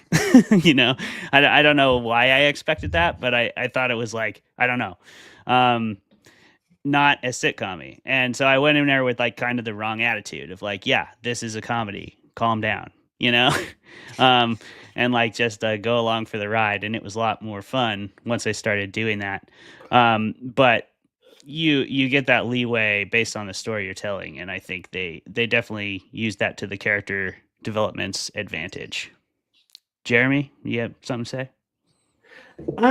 Well, I mean, nothing too particular. Like, I mean, I agree with all of it. Like, there are these sort of expectations put upon a comedy, which are like very similar to the expectations put upon like horror, but it's like Jordan Peele says, the difference between comedy and horror is the music that's playing in the background. But there's this expectation of over the top and nothing totally matters. And I love how this sort of how The Good Place sort of subverts that. And I love that it's the characters doing what makes sense for their characters that makes things sort of fit together, not necessarily making things happen, because a lot of this show in particular is the characters being acted upon by outside forces and trying to deal with that. But like, yeah, it is always tremendously satisfying in writing, in television, in movies, whatever, when the character does something that like Thomas was saying is like, I wish you wouldn't do that, but I also would have done that in the same situation. and it's just that perfection, because anything else just feels like a cop out. It feels like, whether you understand the characters or not, you are making that character making that character do something that is not them, that they shouldn't have done, that they wouldn't have done. And shouldn't and wouldn't are two different things when it comes to story writing. True. That's a bar right there. Yeah.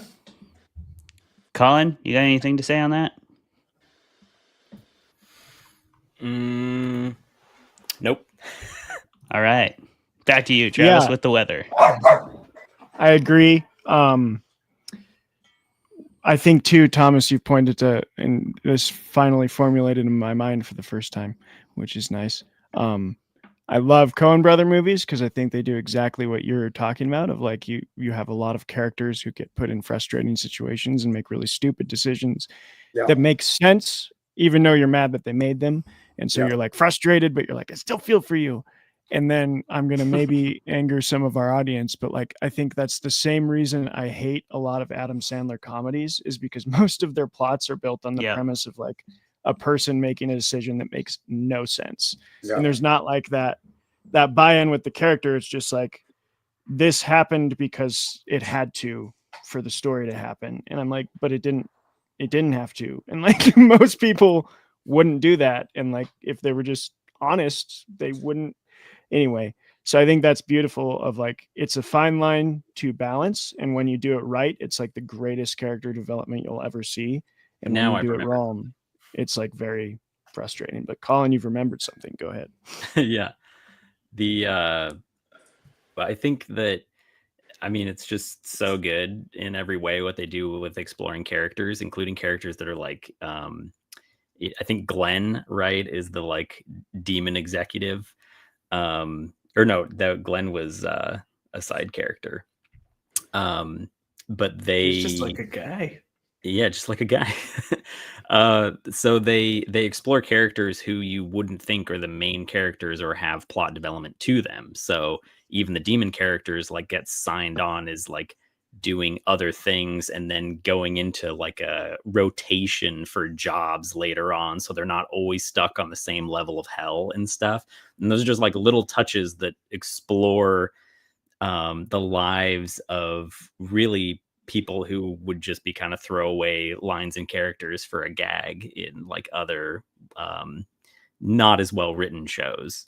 But in terms of criticism, I do feel like the character of Tahani like is sort of one note repeatedly, and that's fine in the first season, but in the later seasons it sort of, I think, takes away from her agency, because Jason is sort of similar, but he's really funny, and then he gets in a relationship with Janet, which is sort of like them evolving with one another.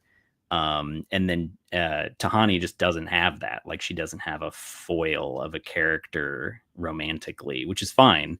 But it reminds me of in Ted Lasso. It's not really a genre that we cover. So in Ted Lasso, the new manager of the football club, I was sick of her in like the second season because she just falls back on hating her ex-husband again.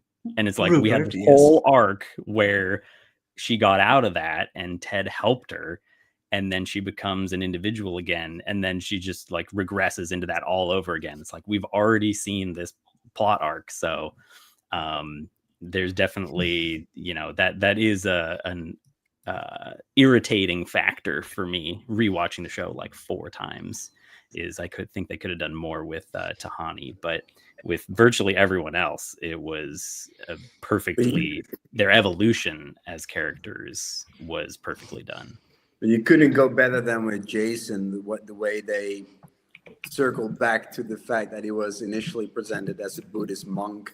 Mm-hmm. That last episode where he sits near the bench where the door is to wherever it goes to. He's made this little bracelet for Janet, but he forgets to give it or something, or he loses it, and then he just waits, and he waits there for a couple thousands of Baramies, which boils down to like thousands of years, just being Jason, just sitting there in like this perfect meditation. So in a roundabout way, he's become a monk, and who reached this status of enlightenment right before he runs through the door. It's really beautiful. Yeah, I love that in contrast to like Colin's saying of like maybe one of the weaker, which in a show like this, even the weaker ones probably stand out still, of like Tahani's arc, and I think that's really good.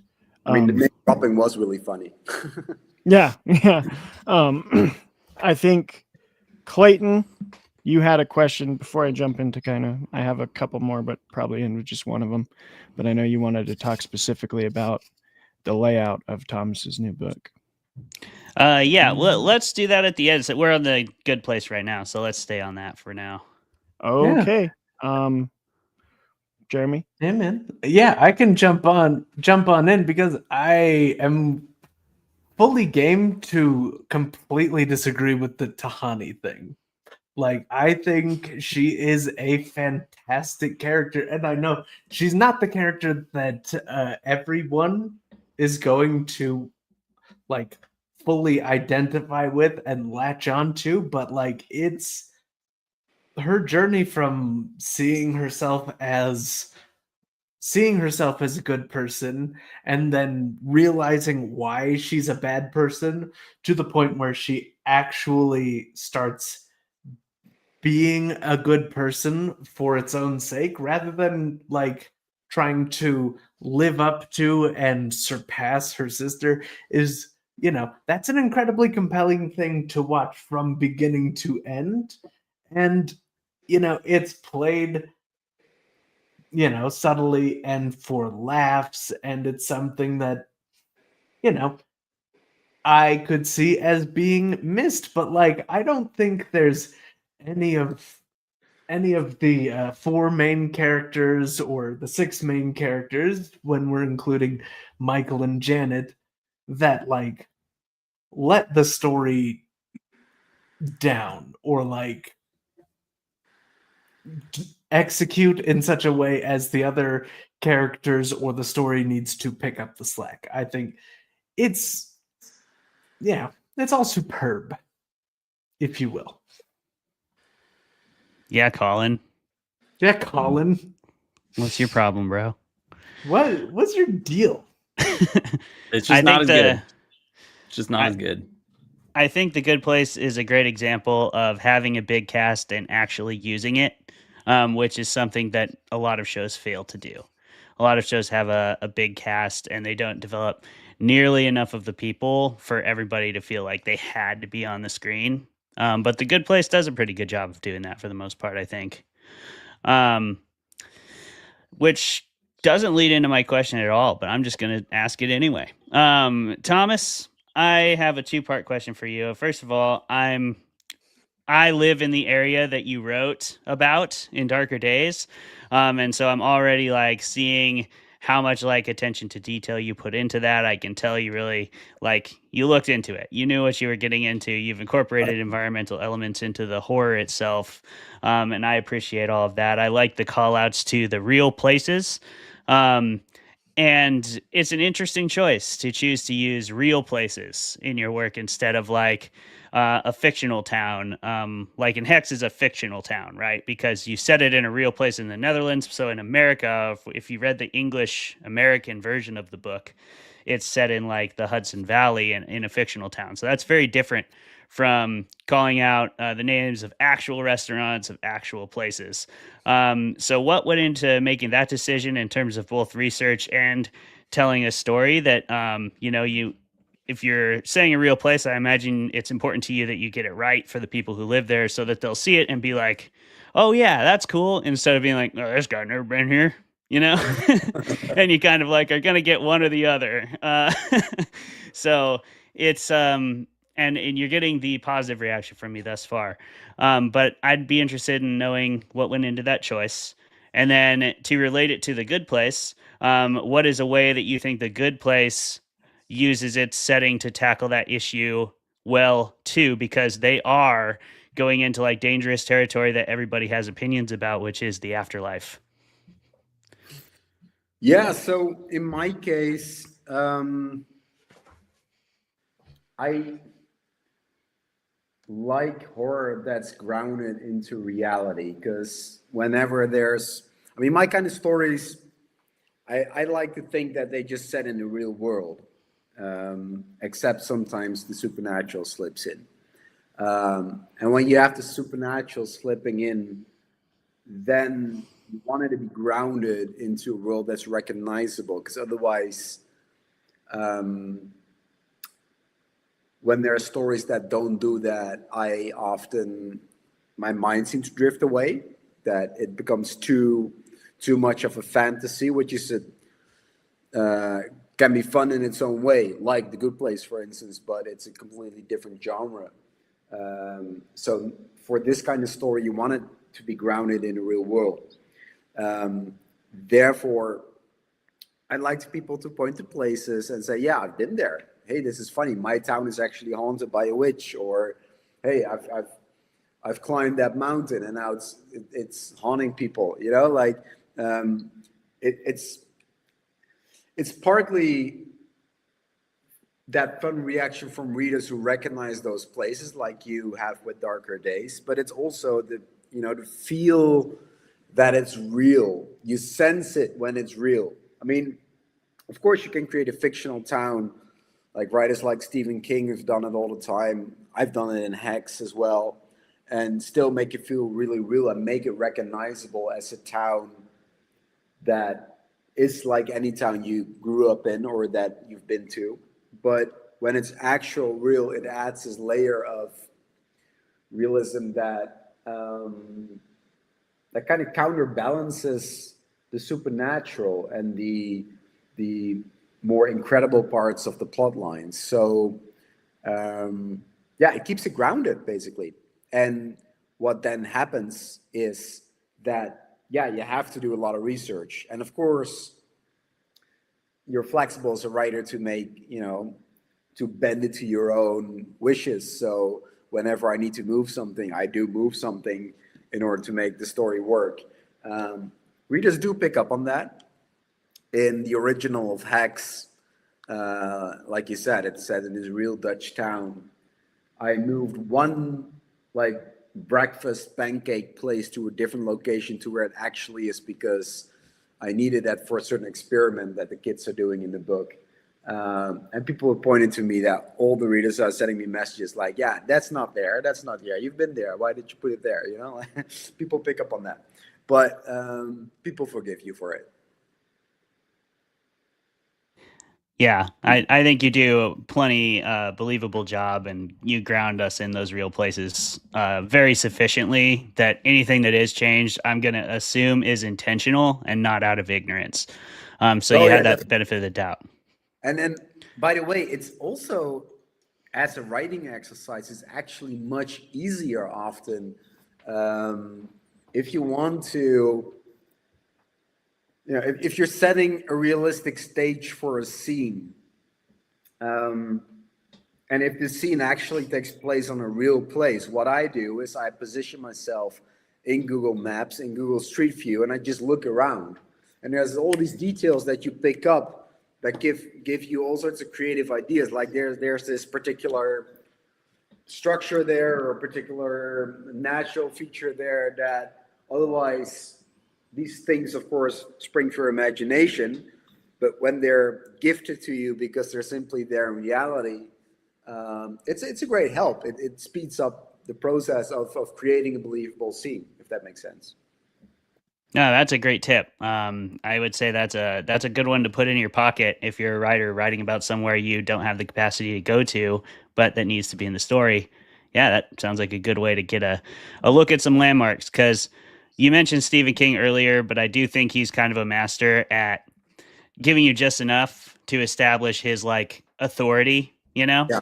And then from there, you're like, okay, he knows enough that I believe this guy's a pilot, or I believe this guy's a CIA agent, or whatever. And you could do that same thing with your setting, I think, by doing just what you're talking about. Like, yeah, give us two things. Like if you're putting something in Cut Bank and you don't mention that penguin statue, you've never been to Cut Bank. Okay. Yeah, exactly. Like that's, you can't miss it. And if you're not from Cut Bank, you're gonna be like, why is that there? That thing's horrendous. There's no way that it doesn't happen. And so you're gonna put it in your book. So people see those couple things, right?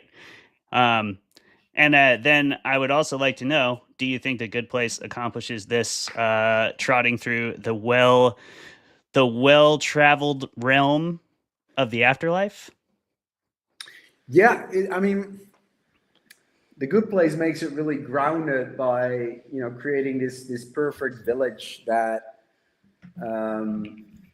doesn't make sense at all if you look just a little bit deeper. Like in the first episode, you forget to notice that all these places are simply frozen yogurt places, and when you do notice it, then it's like it makes kind of sense when they say it, and then it suddenly doesn't, and then like when it transforms to like clam chowder places, then they have this river of dead shrimp, basically. Yeah, then themselves are realizing, of course this doesn't make sense, you know. Really well done. It looks like a real place, but then of course it doesn't, because you know it's an afterlife place, and there's magic there, and there's all these. I mean, they play live Pictionary at some point, and whatever they make comes to life when Michael snaps his fingers, and this really ugly bad horsey comes to life, and then you know they have to shoot it at some point or strangle it. I think even. It's Excellent. Yeah. So yeah, I mean, it's hard to tell what it. I mean, to me, it was believable. It was like season one. Yeah, looked kind of low budget. Yeah. It got better afterwards, but then of course they go back to Earth, and then you are in a recognizable world, and there are recognizable people there that are flawed and that are not supernatural beings, or you know, bad place actors playing good place persons. So yeah, I mean, it becomes very recognizable, I think. Yeah, and even the supernatural beings in this show are definitely flawed. They go more that approach than anybody being like truly perfect. Our closest is probably Janet, and unfortunately, we didn't get to talk about Janet as much as we wanted to. But we are here right at the 2-hour mark, so I think it's time to rate this thing and get one more word from Thomas, and then we'll let you all go enjoy your weekend. Travis, what would you rate The Good Place, having watched as far as you have? I've watched a season and a half, and I'd say, yeah, just get a fun drink. Not, whatever you think a fun drink is, and you'll probably have, I'd say, one every other episode. So you depending on how fast you watch shows, that might be you hammered, or it might be like me. I hate binging. I can watch maybe 2 episodes of something in a row, and then I get really, really worn out of it. I need to like go to something else. I don't know what it is about that with TV that I just can't watch binge style. But so for me, it would be like you're having one drink a day as you go through this show, and make it like something fun, a fun cocktail or a beer you really enjoy, because this is a very lighthearted show. I don't think you should force it to get you like plastered. I think you should have fun with it. And also maybe the implications of you not getting plastered get you some points to go to. There you go. Colin? I was going to say your favorite drink an episode, but then I remember the episodes are 20 minutes long. Yeah. Oh, yeah. Every 2 episodes, maybe. Oh, yeah. Unlike Travis. So, yeah, maybe keep it to like 1 an hour or 1 per 3 episodes. Yeah, there you go. Favorite drink of choice. I would recommend a frozen margarita mixer would be the way to go in honor of Eleanor Shellstrop. I agree. Jeremy? Precisely. God rest her. Yeah, this is definitely more of a sip and show than trying to drown your sorrows type show. So yeah, I'd say at most it's one definitely sippable drink per episode instead of some of the harder core ratings that I've given, which are, I assume, the rest of my ratings, but still, it's fun. Have fun, but don't get so hammered that you don't learn the moral philosophy along the way and walk away with the ultimate message of like, hey, maybe we should just love and support people and like give them grace to be better, Maybe the good place was inside us all along. I don't know if that's like beautiful, Jeremy. You have to drink enough, or you drink less to get there. But hey, come on now. Get there however you got to. For some people, it's love. I think for most of the characters, it's probably arguably love on some level. But yeah, I mean, I agree with all those. If you want to play on hard mode, just drink every time Kristen Bell drinks. Thomas, what do you think? And then after you rate the movie, so again, you're rating it, how much do you need to drink to enjoy it to the fullest extent, or smoke weed or whatever you like to do. And then one more time, who you are, where we can find you. Yeah, I was gonna say 1 jug of margarita mix per episode, but Colin already kind of touched on that. So for me, it's gonna be a bowl of clam chowder every episode. Every 20 minutes? Yeah. Just 20 minutes. I mean, frankly, that's better than the jug of margarita mix every 20 minutes. I mean, that's going to make you slow down and appreciate the show more. Like, even if you don't have tequila, like that sounds hard. That's hard mode. I take back what I said. Yeah, and have some jalapeno peppers with it. So where you can find me,